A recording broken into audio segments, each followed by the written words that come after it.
I have got a recognition today from the Government of India for all the efforts that I put in for the last 10 to 12 years. I hope the module that we have developed, the Goa Medical College, gets absorbed in most of the other hospitals, especially government-run hospitals, which will help in alleviate the problems of alcoholism in the state.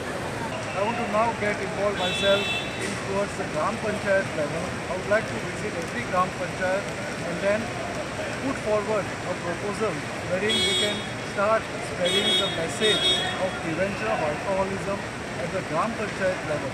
More than 1,000 to 1,500 people probably, but we cannot keep a record like that.